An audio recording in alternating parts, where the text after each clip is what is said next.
a Deus por tudo que Ele tem feito e também pela colaboração e empenho de cada irmão, que com amor, com alegria, com singeleza de coração, com gratidão, acima de tudo com gratidão a Deus. Flávia leu aqui um texto da viúva que entregou 2 moedinhas que muitos julgavam sem valor, e não pense que a oferta que você entrega aqui é sem valor. Na verdade, ela tem muito valor quando é feita de coração, quando é feita em alegria, quando é feita em gratidão ao nosso Deus. Amém? Amém. Graças a Deus. Quero convidar os irmãos a abrirem a palavra do Senhor no primeiro livro dos Reis, capítulo 18.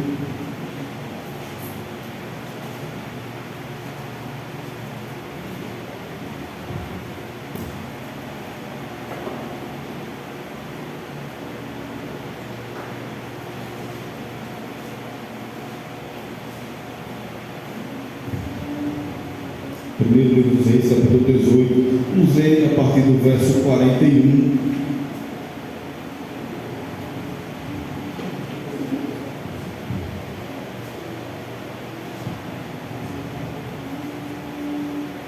Até o verso 46, até o final do capítulo 18. Os irmãos encontraram? Amém. Graças a Deus. Então diz assim a palavra do Senhor: E Elias disse a Acabe: Vá comer e beber, pois já ouço barulho de chuva pesada. Então Acabe foi comer e beber. Mas Elias subiu até o alto do Carmelo, dobrou-se até o chão e pôs o rosto entre os joelhos. Vá e olhe na direção do mar, disse ao seu servo. Ele foi e olhou. Não há nada lá, disse ele. 7 vezes Elias mandou: volte para ver.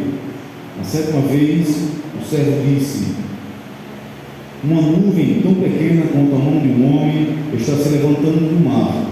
Então Elias disse: vá dizer a Acabe: prepare o seu carro e desça antes que a chuva o impeça. Enquanto isso, nuvens escuras apareceram no céu, começou a ventar e a chover forte, e Acabe partiu de carro para Jezreel. O poder do Senhor veio sobre Elias, e ele, prendendo a capa com cinto, correu à frente de Acabe por todo o caminho até Jezreel. Até aqui, queridos. Vamos orar. Peço que você, sentado como você está, aí, feche seus olhos e ore conosco. Bendito é o teu nome, Senhor, amado Pai. Como cantamos, tu és fiel. Em todo o tempo tu és tão bom. E a tua bondade tem nos seguido por trás e por diante, Senhor. Nós podemos ver, Senhor, que a tua graça tem se multiplicado sobre as nossas vidas. Muito embora, Senhor, nosso coração sempre se incline para murmurar, a verdade é que temos motivos de sobra para agradecer ao Senhor, nosso Deus. Por isso, nesse instante, que estamos reunidos aqui como o teu povo, já entoamos canções ao teu nome, para te louvar, para te engrandecer, para agradecer por tudo que o Senhor tem feito em nossas vidas. Já ofertamos, Senhor, com alegria, com gratidão, para a manutenção da tua casa. E agora queremos meditar na tua santa e verdadeira palavra, porque, como diz o salmista, ela é a lâmpada para os nossos pés e a luz para o nosso caminho. Para quem iremos? Só tu tens as palavras de vida eterna. Por isso, Senhor, pedimos encarecidamente que o Senhor esteja falando ao nosso coração, que o Senhor venha ao nosso encontro e possa nos ensinar a tua palavra, possa fazer com que os nossos olhos vejam a tua palavra, possa fazer com que os nossos ouvidos ouçam a tua voz e fazer com que o nosso coração aprenda a tua lei, porque ela, Senhor, é fonte de vida, é escudo, é proteção para todos aqueles que em Ti confiam, e aqueles que confiam no Senhor serão como um monte Sião que não se abala, mas permanece para sempre. Sim, Senhor, todos que confiam em Ti jamais serão confundidos, jamais serão abalados, porque confiam naquele que é a rocha de Israel. Queremos edificar a nossa casa sobre a rocha, sobre Cristo Jesus. Por isso estamos aqui, para aprender a Tua palavra, para ouvir a Tua palavra, Senhor. Então fala conosco, no nome santo de Jesus, Pai. Amém. Muito bem, meus amados queridos, amados irmãos.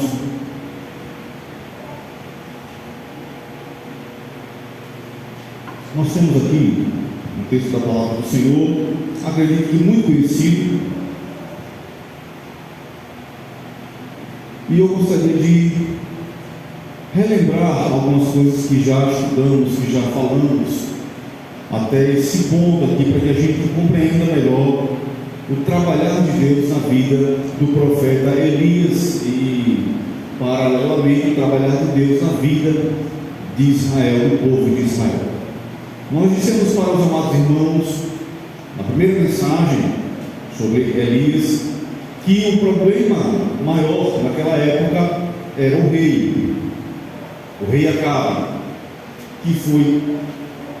que é considerado, melhor dizendo, o rei mais perverso que já reinou sobre todo Israel.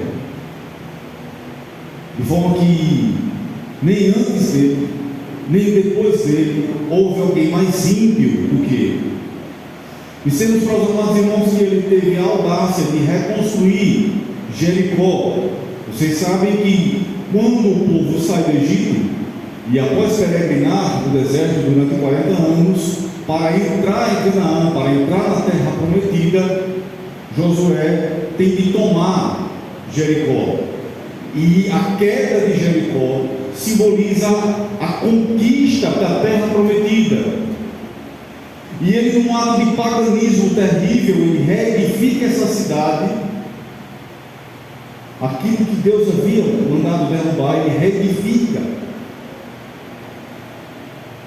Se casa com uma mulher idólatra, sacerdotisa de Baal. Por conseguinte, esta mulher traz profetas de Baal para ensinar o povo a adorar Baal, e era isso que estava acontecendo em Israel. O povo estava aprendendo a adorar Baal. É bem verdade que muitos a contragosto, porque queriam agradar ao rei, não queriam se indispor com o rei, não queriam se indispor com a rainha, e aí acabavam participando dos cultos baalins. Mas outros, de fato, se inclinaram, foram se aperfeiçoando na adoração a Baal. E Deus levanta Elias exatamente para questionar, para destruir essa idolatria que estava acontecendo em Israel, que era promovida acima de todas as coisas, era promovida pelo rei e por sua esposa, a rainha Jezabel, que dispensa apresentações. Nós temos aqui, até este ponto, quando Elias surge e Deus diz para ele: vá a Acabe e diga que só vai chover após a sua ordem. E Elias vai, se indispõe com o rei e fala: olha, diz o Senhor, não vai chover a não ser por minha ordem, até que eu volte aqui e ore para que a chuva desça sobre Israel. Assim Elias vai para o deserto, e lá no deserto ele é alimentado por corvos. Quem sustenta Elias no deserto é Deus, evidentemente, mas Deus usa os corvos para alimentar Elias. E nós dissemos para os amados irmãos que corvo é um animal voraz, é um animal muito voraz. A natureza do corvo não é de alimentar outro, mas é de devorar outro, inclusive até moribundos, pessoas que ainda estejam vivas e não consigam espantá-los, eles vão e devoram. Essa é a natureza do corvo, mas o nosso Deus mudou a natureza do corvo de devorador para abençoador. Veja como Deus pode trabalhar na vida daqueles que têm coração endurecido, daqueles que têm natureza perversa. Deus tem poder para fazer isso. Depois de estar no deserto e ali ser alimentado por corvos, Elias recebe a ordem do Senhor para ir até Sarepta, cidade de Sidom. Sidom era um país, uma nação, a qual a rainha Jezabel era oriunda. Ela vinha de Sidom, da nação de Sidom. E em Sidom havia muito culto a Baal. A adoração a Baal era plena. Se em Israel havia uma oscilação entre adorar a Deus e adorar Baal, em Sarepta, em Sidom, a adoração era plena para o falso deus Baal. Lá, ele é sustentado por uma viúva pobre. Ela já tinha ouvido falar sobre o Deus de Israel, tinha conhecimento de que o Deus de Israel havia colocado o povo na terra prometida, em Canaã, de que o Deus de Israel havia aberto o mar. Toda essa história se espalha por toda a região, de forma que algumas pessoas da circunvizinhança acabam compreendendo que o verdadeiro Deus é o Deus de Israel. Mas é muito comum, até nos dias atuais, e naquela época muito mais, ter o que chamamos de enoteísmo, onde há uma figura, uma divindade principal, há um Deus principal e outros deuses coexistindo. Então, alguns se comportavam dessa forma. Existe um Deus principal e outros deuses, talvez algo semelhante ao que o catolicismo tem hoje. Para os católicos, de uma forma geral, existe um Deus principal, Deus Pai, e os santos, chamados santos, acabam tendo essa figura de deuses menores, que são venerados, que são idolatrados e que são, de alguma forma, venerados. Após, estando em Sarepta e sendo sustentado por essa mulher pobre, por essa viúva pobre, o filho desta mulher vem a morrer e Deus usa Elias para trazer esse garoto de novo à vida, para que esse jovem pudesse voltar à vida. E o garoto é ressuscitado pela oração de Elias. Depois Elias se encontra com Obadias e se apresenta a Acabe. Quando ele se encontra com Obadias, servo do Senhor, que era governador da casa de administrador, vamos dizer assim, do palácio real, Obadias era um temente a Deus. Ele pega 100 profetas que restavam no Senhor, esconde em cavernas, 50 em cada caverna, e os alimenta, sustenta com pão e com água. Veja, o cenário é que os profetas do Senhor estavam escondidos e estavam vivendo a pão e água, mas os profetas de Baal estavam comendo a mesa de Jezabel, estavam comendo o melhor dessa terra, banquetes e mais banquetes. E me parece muito apropriado nós pensarmos a respeito disso, de que vemos pessoas que se autoproclamam apóstolos, bispos e outros títulos mais aí fora, vivendo regaladamente, vivendo de uma forma até que menosprezam o povo de uma forma geral, porque querem sugar cada vez mais do povo. E eu comparo estes aos profetas de Baal, que querem, na verdade, viver regaladamente, comendo a mesa de Jezabel. Elias lança um desafio para os 450 profetas de Baal que ali estavam. E eu disse para os amados irmãos que neste desafio, Elias vai para o Carmelo, para o Monte Carmelo. O Carmelo, nessa altura, o Carmelo ainda era território israelita, mas é muito próximo da divisa com Sidom. E eu disse para os irmãos que Sidom é terra de Baal, e Carmelo, embora seja Israel, o Monte Carmelo, na verdade, se consolida como um local de idolatria. E quando Elias diz vamos ao Carmelo, é porque ali no Carmelo Baal era adorado. E a intenção de Deus e do profeta é desmoralizar Baal na sua casa, no seu território, para mostrar de uma vez por todas que Baal não passa de enganação da mente humana, mas que o Senhor é Deus e vive para todo sempre. E é Deus que responde às orações dos seus justos, dos seus santos, daqueles que vivem para a sua glória, daqueles que com os coração sincero e quebrantado buscam ao Senhor. Embora restassem muitos profetas de Baal,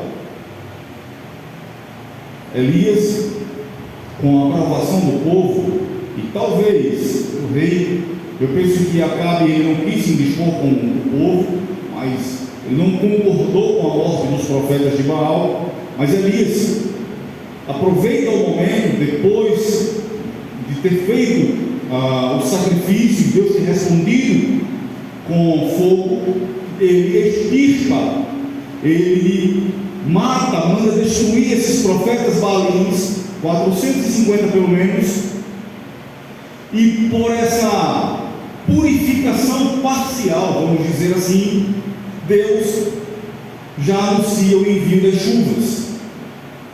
Em alguns momentos, é importante a gente compreender que em alguns momentos Deus exige uma purificação total, e é muito bom que a gente compreenda dessa forma, mas pela misericórdia de Deus, porque Ele é bom, porque Ele não nos trata conforme nós merecemos.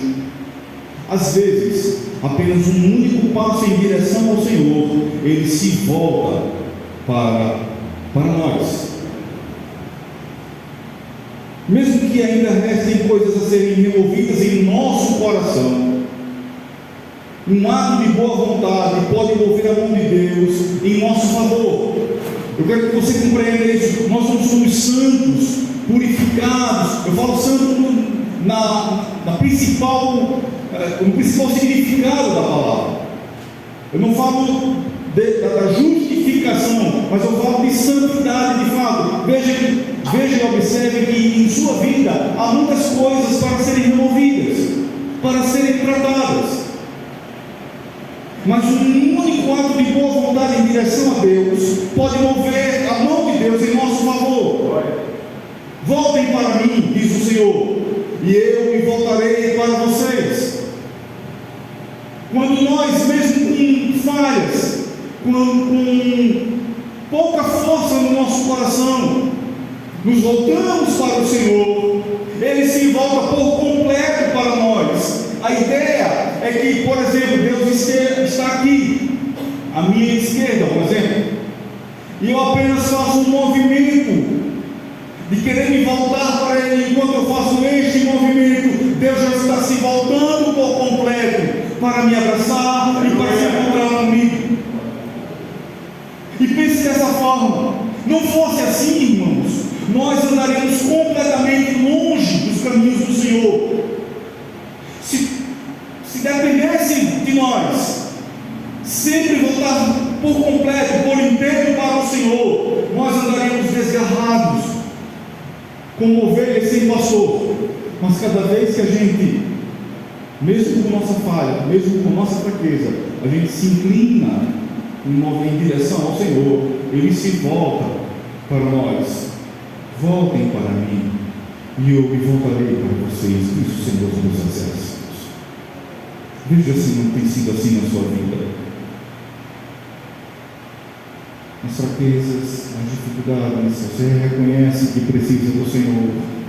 reconhece que precisa participar mais das coisas de Deus, se envolver mais, e um único ato seu de querer se voltar para o Senhor, Deus já te abraça e já põe nos seus braços. Quando o filho próprio estava a caminho de casa, o pai corre ao seu encontro para o abraçar. Nesse texto que nós lemos, nós temos algumas coisas aqui, e eu gostaria de refletir com os amados irmãos a respeito do que temos nesse texto. A primeira coisa que temos aqui, o versículo, melhor dizendo, é Elias dizendo a Acabe: vá comer e beber, pois já ouço o barulho de chuva pesada.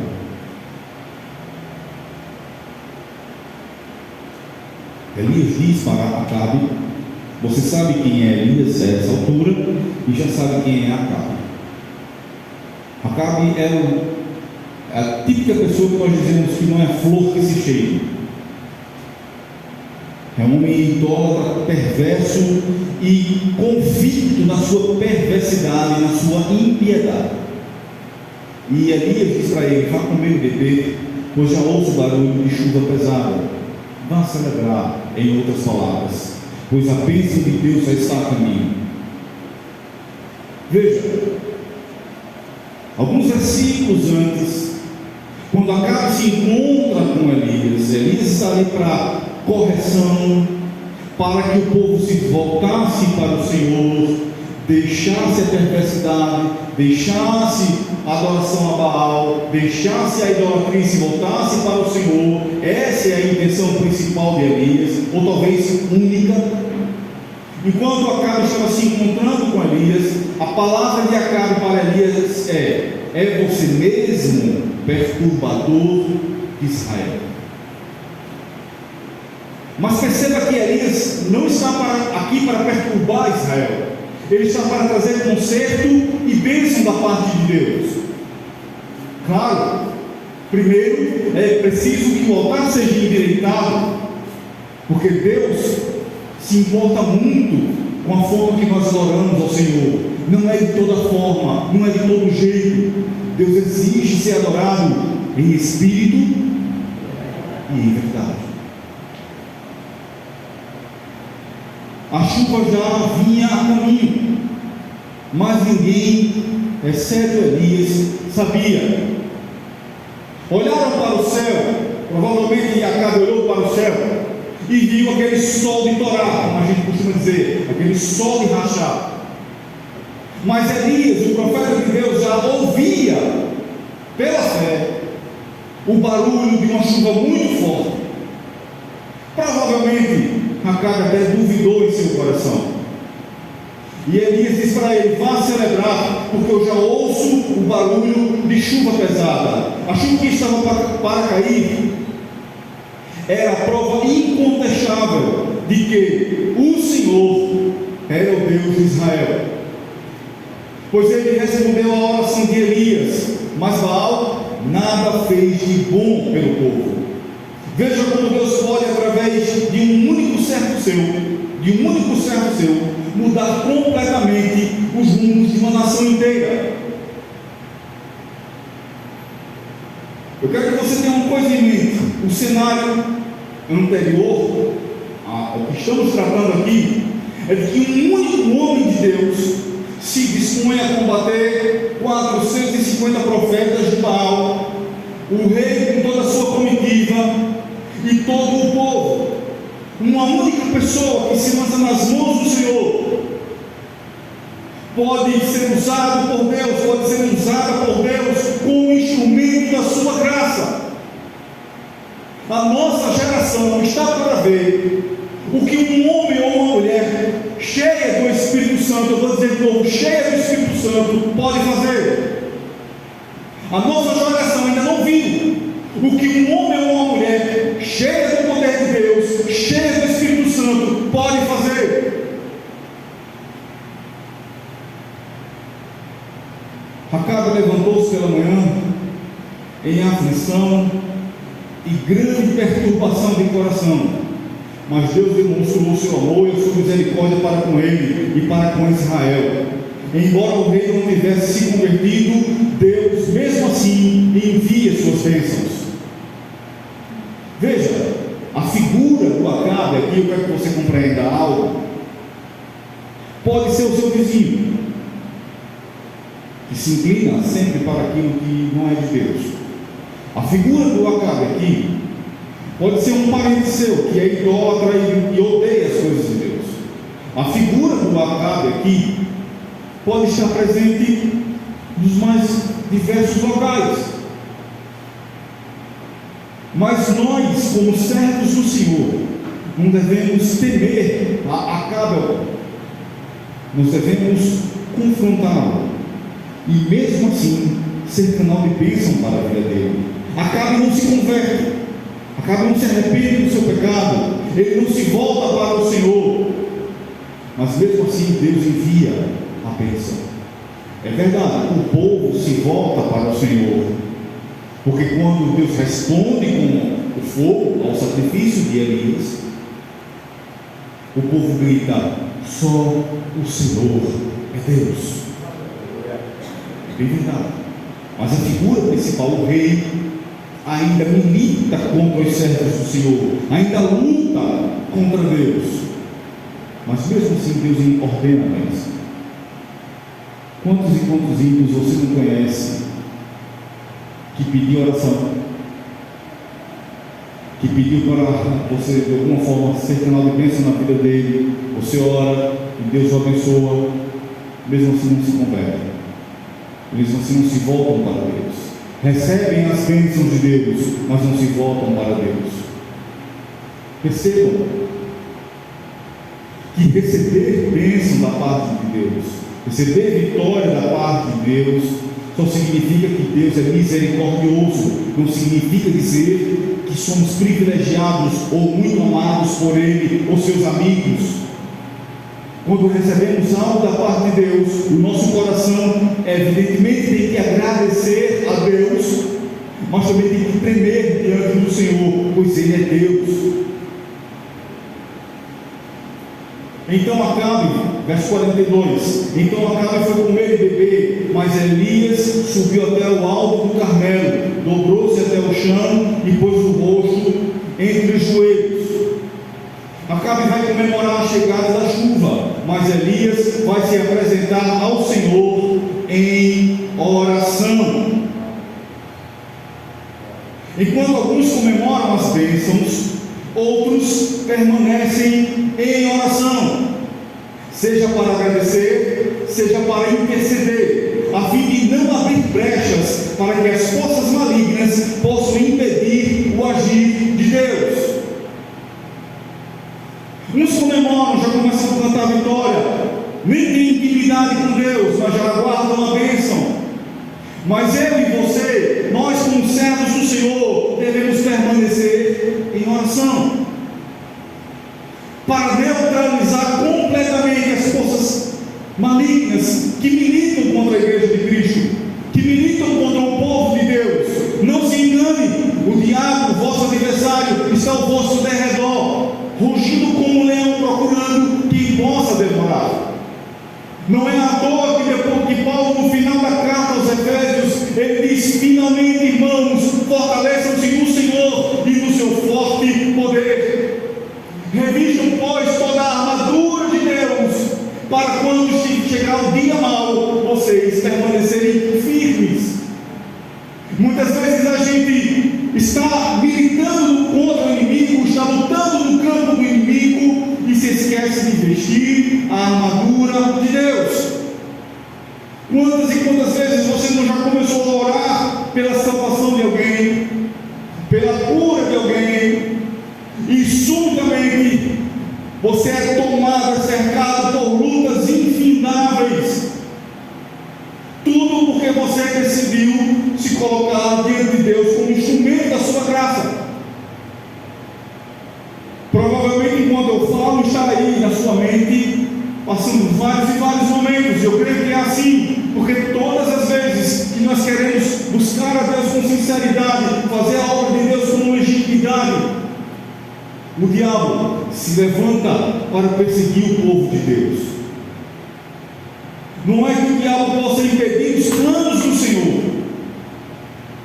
mas os servos de Deus, melhor dizendo, mas aos servos de Deus é determinado que orem em todo momento, pois a oração feita por um justo pode muito em seus efeitos.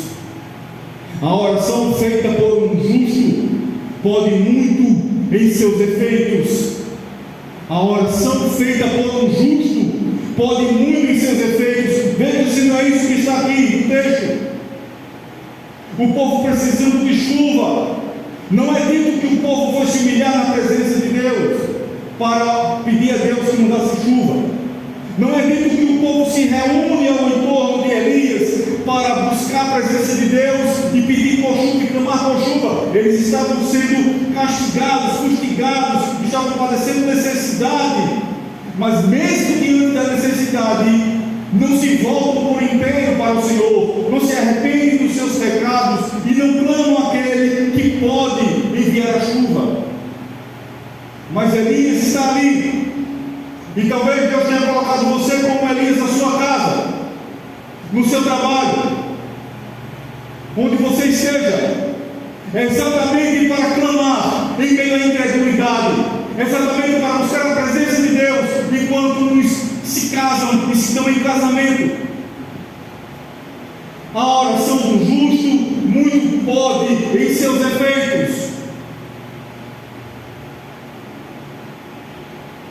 Verso 43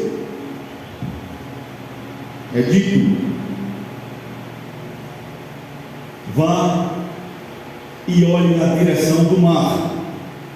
Disse ao seu servo, e ele foi e olhou, não há nada lá. Disse ele, 7 vezes Elias mandou, volte para ver.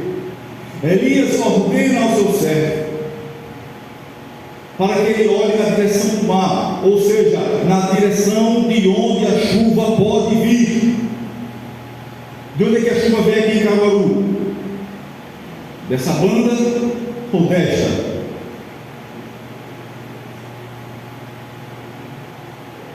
Imagine que desta, né? Do leste.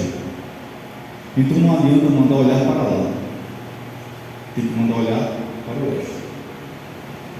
Veja como devemos aprender a olhar para o local de onde a bênção virá. A bênção vem de onde? Do Senhor, vem do alto, vem da parte de Deus. Mas a gente perde muito tempo olhando para o local de onde a bênção não virá. Às vezes querendo procurar um culpado. Não abençoou por conta disso, por conta de fulano, por conta de Beltrano. Esqueça esse tipo de coisa. Foque os seus olhos para o Senhor, foque nele, olhe para a cruz. A bênção vem do Senhor. A bênção não vem do pastor, não vem do irmão, não vem do seu patrão, não vem do parente, não vem do papai, não vem da mamãe, vem do Senhor. Devemos focar os nossos olhos na cruz e olhar, ou melhor dizendo, aprender a olhar para a direção correta. Assim como a chuva não vem do oeste, as bênçãos de Deus não vêm de outro lugar a não ser do seu trono. Olhe para as coisas do alto, medite nas coisas que são do alto, onde Cristo está assentado, porque as bênçãos de Deus só vêm de Deus. Elias diz 7 vezes, ele manda olhar, volte para ver. A persistência de Elias nos demonstra que devemos permanecer em oração até que Deus envie um sinal de que as nossas orações chegaram até Ele e foram respondidas.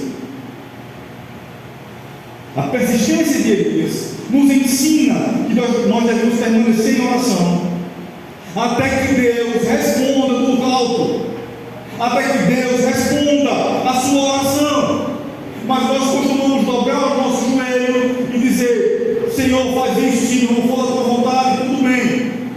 Mas Mas não é isso que a palavra de Deus nos ensina. Nos ensina a nos conformarmos à vontade de Deus, sim, mas a persistir em oração, dizendo: ordena a bênção, Senhor, derrama as tuas chuvas sobre esse povo, visita, Senhor, cura, Senhor, salva, Senhor, porque o diabo é persistente, querido.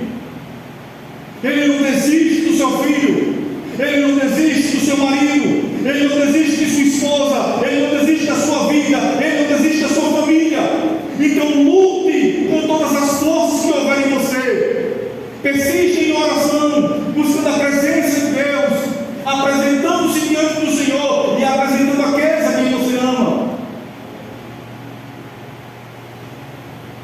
Veja o que nos diz a palavra do Senhor no livro de Daniel, capítulo 10, versos 12 e 13.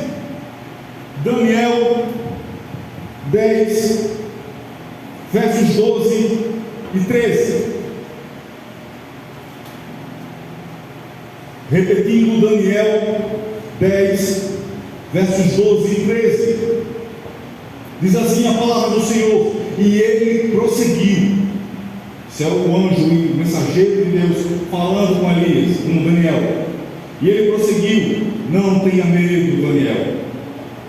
Desde o primeiro dia em que você decidiu buscar entendimento e humilhar-se diante do seu Deus, suas palavras foram ouvidas, e eu vim em resposta a elas. Mas o príncipe do reino da Pérsia me resistiu 21 dias. Então Miguel, um dos principais supremos, veio em minha ajuda, pois eu fui impedido de prosseguir ali com os reis da Pérsia. A ideia é aqui que o mensageiro de Deus ia dar resposta para Daniel. O anjo do Senhor foi enviado para responder a Daniel, desde o primeiro dia que Daniel dobrou os joelhos, porque Deus amava Daniel, porque Daniel, como é dito, orava 3 vezes ao dia, continuamente na presença de Deus. E quando ele dobra os joelhos pedindo resposta a Deus, imediatamente Deus envia um anjo para responder. Mas esse anjo diz assim: ó, o príncipe da Pérsia, as potestades da Pérsia, os demônios, o diabo que domina aquela região, me impediu de passar e trazer a resposta até você. Mas enquanto você orava, enquanto você persistia em oração, tá? O seu pastor Augusto, enquanto você persistia em oração, Deus enviou Miguel, um anjo de poder muito maior, muito mais elevado, para abrir caminho e eu trazer a resposta para você. Percebe como é importante que nós permaneçamos em oração, para que as nossas orações não só cheguem diante de Deus, não só cheguem aos ouvidos do Senhor, mas que a resposta vinda da parte de Deus seja concretizada, seja efetivada em nossas vidas. Irmãos, quantas bênçãos nós não já deixamos escapar por entre os dedos, porque não persistimos na oração. Quantas coisas do Pai que Ele já enviou para o nosso favor, nós deixamos de lado, perdemos bênçãos, porque simplesmente não prosseguimos em orar. Deixe-me dizer algo. Você sai de casa para ver a igreja. Digamos que você venha até a calçada, e da calçada você desista, volta para casa. Você perdeu seu tempo, não foi? Você perdeu tempo de vir até aqui e voltar. Não persistir em oração, às vezes é isso. A gente vem, está quase chegando, mas infelizmente, por um detalhe, a gente dá para trás, a gente volta, a gente não persiste em orar.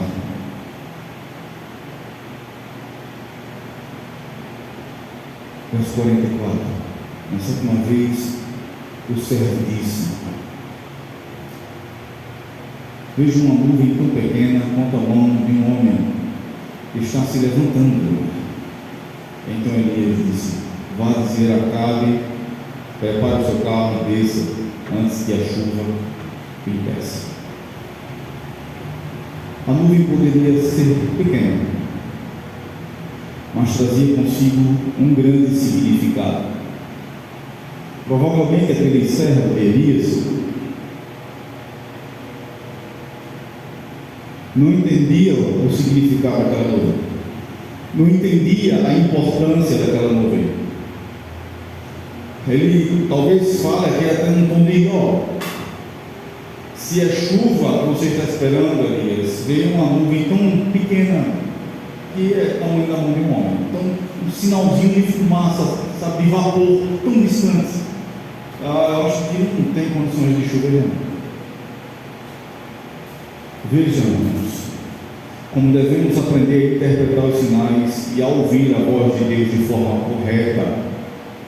Para o servo de Elias não passava de uma pequena nuvem, mas para Elias era o sinal de que a chuva torrencial, de que a chuva forte que ele havia orado iria descer sobre Israel.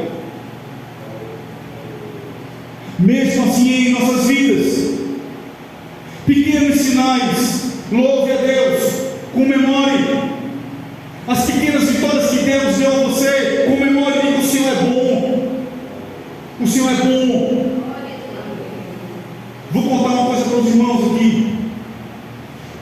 Enquanto eu ficava na peleja de concurso público, eu lembro que eu levava muito pau, como a gente costuma dizer, né? Ia muito ruim em português, e eu não conseguia avançar no português. De 10 questões eu errava 3, 4, às vezes 5. Eu disse: eu preciso fazer algo a respeito disso. E comecei a estudar, a me preparar a respeito disso, e comecei a avançar devagarinho. Em vez de acertar 5, 6, começava a acertar 8, 9, às vezes as próprias 10, e comecei a ficar feliz com isso, agradecendo essas pequenas vitórias, dizendo: estou no caminho certo, Deus está abençoando. Este é o sinal, este é o sinal de Deus, a bênção de Deus. A gente precisa compreender os sinais de Deus, ao notar, ao observar essas coisas, esses pequenos sinais que Deus vai dando para a gente, dizendo: eu estou te abençoando, meu filho. Recebe este sinal como prova da bênção maior que virá. Veja, o que Abraão queria era um filho, e Deus começa a dar sinais de que vai dar o filho para ele, mas não dá o filho de imediato. Ele foi trabalhando na vida de Abraão, traz bens, traz paz, traz significância. Diz que quando Abraão chega no Egito, o rei do Egito, o faraó, vem recebê-lo. Eu vou daqui para Ribeirão, desse tamanho, um vereador não vem me receber. Graças a Deus, né? Mas Abraão, quando chega no Egito, o rei vem recebê-lo. Veja como importante era esse homem. Tudo porque confiou no Senhor. E quando Deus chega diante dele, diz: ah, Senhor, que o Senhor poderia lhe dar mais? Não adianta, eu não tenho filho. E Deus concede o filho que Abraão deu. Mas Deus vai confirmando a vitória, a bênção, com pequenas outras coisas. Nós precisamos entender esses sinais. O fogo desceu do céu na primeira oração que Elias fez, sim ou não? Não foi? Na primeira oração, Senhor, responde agora, para que este povo saiba que Tu és Deus, e que fazes o coração deles voltassem para Ti. E aí, quando ele ora, Deus envia o fogo. Mas o sinal da chuva veio apenas depois da 7ª oração. Veja como Deus pode responder imediatamente em algumas ocasiões, mas em outras não.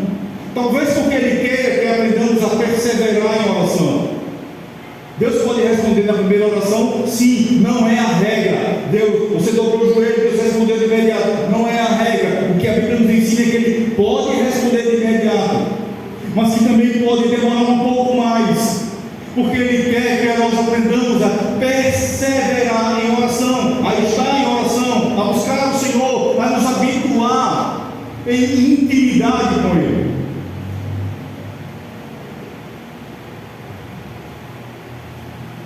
Vai dizer a Acabe Prepare o seu carro e desça antes que a chuva o impeça. Elias respeita e honra o rei de Israel.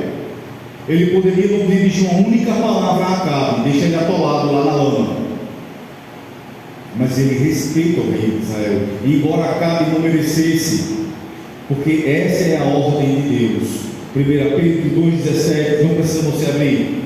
1 Pedro 2,17 diz assim: tratem todos com devido respeito, amem os irmãos, temam a Deus e honrem o rei. A palavra de Deus nos manda honrar as autoridades, porque para bem ou para mal foram constituídas por Deus, para o nosso bem ou para o nosso próprio castigo, estão lá porque Deus assim quis, os colocou. Nós devemos honrá-los, nós não devemos ser coniventes com seus erros. O que está sendo colocado aqui não é conivência com a carne, com a sua perversidade, muito pelo contrário. Honra é uma coisa. Elias vai, se dirige ao rei e fala com ele, vá rapidamente.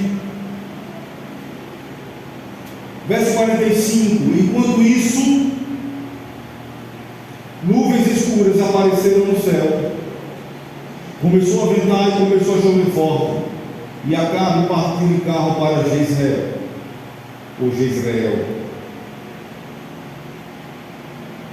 Era uma pequena nuvem,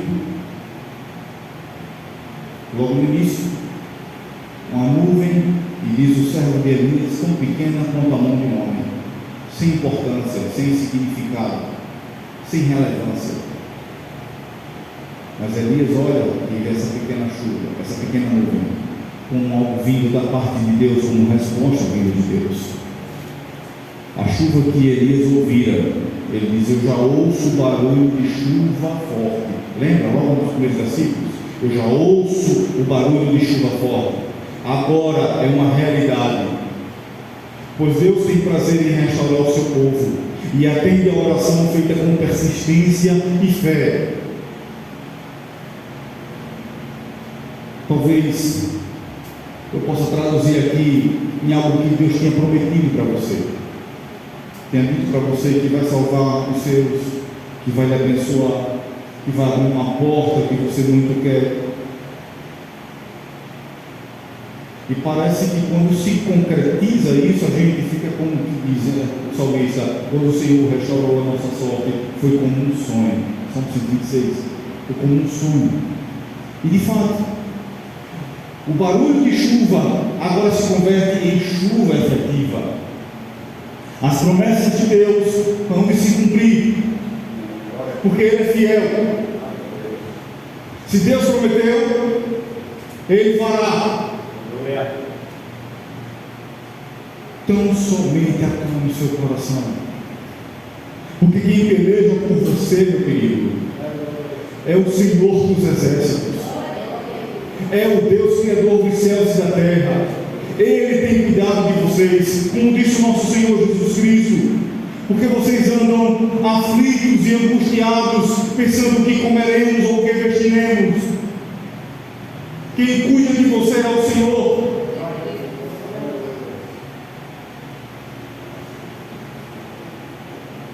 Verso 46: o poder do Senhor veio sobre Elias, e este, prendendo a capa com um cinto, correu à frente e Acabe por todo o caminho até Jezreel. Se Acabe tivesse o mínimo de respeito pelo profeta, preste atenção aqui, se Acabe tivesse o mínimo de respeito pelo profeta Elias, teria recebido em sua carruagem. Se ele tivesse o mínimo de respeito por tudo que Elias estava fazendo ali em Israel, mas sua perversão o domina, mesmo vendo a mão de Deus. Me diga se você não conhece uma dúzia de pessoas assim, que vê a mão de Deus agindo em seu favor, mas não se dobra diante de Deus, não tem respeito pelas coisas de Deus, não tem respeito por homens e mulheres de Deus. Vê a mão de Deus agindo em seu favor, mas mesmo assim o seu coração é endurecido. Elias não se importa com o desprezo do rei. pois ele não deseja ser honrado por homens. Elias não deseja ser honrado por homens. E se Deus nos colocou como Elias, como profetas dele, nós devemos ter a mesma consciência de não querer sermos honrados por homens, mas o nosso prazer deve ser em cumprir a vontade de Deus.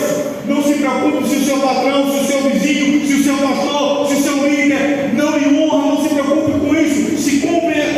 Se preocupe em obedecer à vontade de Deus, em fazer a vontade de Deus, porque o seu galardão vem do céu.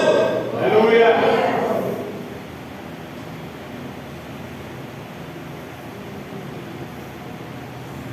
O poder de Deus veio sobre Elias para que ele pudesse ser mais ágil do que os cavalos do rei.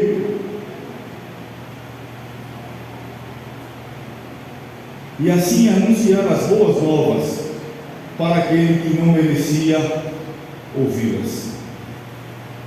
Veja como devemos nos apressar em anunciar as boas novas de salvação, mesmo para aqueles que são considerados indignos e vivem na impiedade. Devemos nos apressar, não devemos postergar cada oportunidade que Deus colocou diante de você testemunhar da bondade de Deus, de você testemunhar do poder e da graça de Deus, deve ser feita imediatamente. Talvez sejam pequenas coisas. Alguém chega para você e diz: mas irmão ou irmã, estou tão preocupado com algo. Você diz: deixa eu orar por você. E ora pela pessoa. Ou talvez você não queira orar, mas diga: assim diz a palavra do Senhor, aqueles que confiam no Senhor serão como um monte de Sião. Deixe-se ser usado por Deus. Seja instrumento da graça de Deus, da bondade de Deus, do poder de Deus. Apresse-se nisso. Para finalizarmos aqui, queridos, eu gostaria de dizer algumas coisas. Para uns é dito: celebrem e comemorem, mas ao profeta é dito: interceda, ore e busque a presença de Deus até que Ele responda. E eu digo para você nessa noite: interceda, ore e busque a presença de Deus até que Ele responda. Mesmo que alguns servos de Deus não consigam ver as respostas das nossas orações, provavelmente você já ouviu: quanto mais você ora, mais a coisa dá para trás. Rapaz, tem alguma coisa esquisita na sua vida. Não sei não, viu? Quantas vezes você já ouviu isso? Mesmo que algumas pessoas, ou até mesmo servos de Deus, não consigam ver as suas respostas de oração, você deve continuar orando e buscando a presença de Deus, pois vivemos por fé.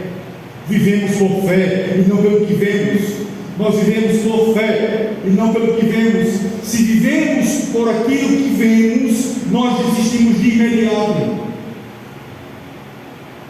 Nós vivemos por fé. O Senhor está conosco.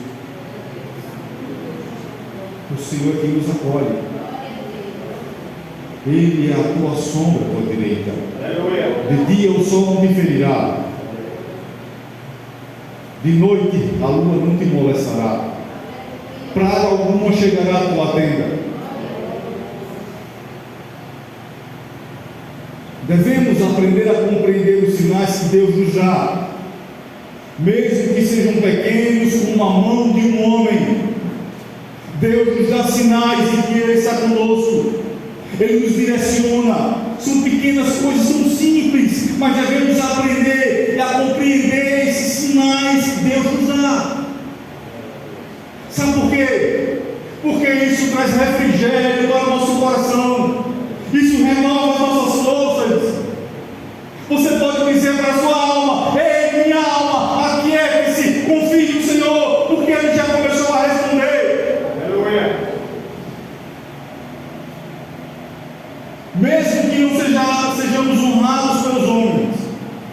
Devemos ter prazer em sermos instrumentos da graça de Deus.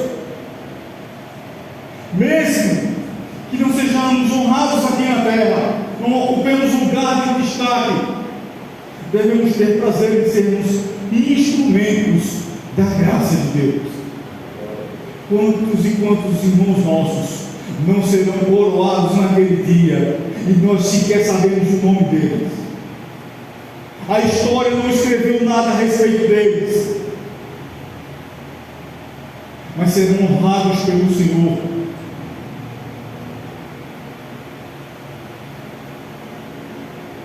Eu vou pedir ajuda aqui do louvor. Vamos cantar aquele canto: tua bondade me seguirá. Eu vou pedir a você que deixe as cadeiras descansarem um pouquinho agora e fiquem em pé.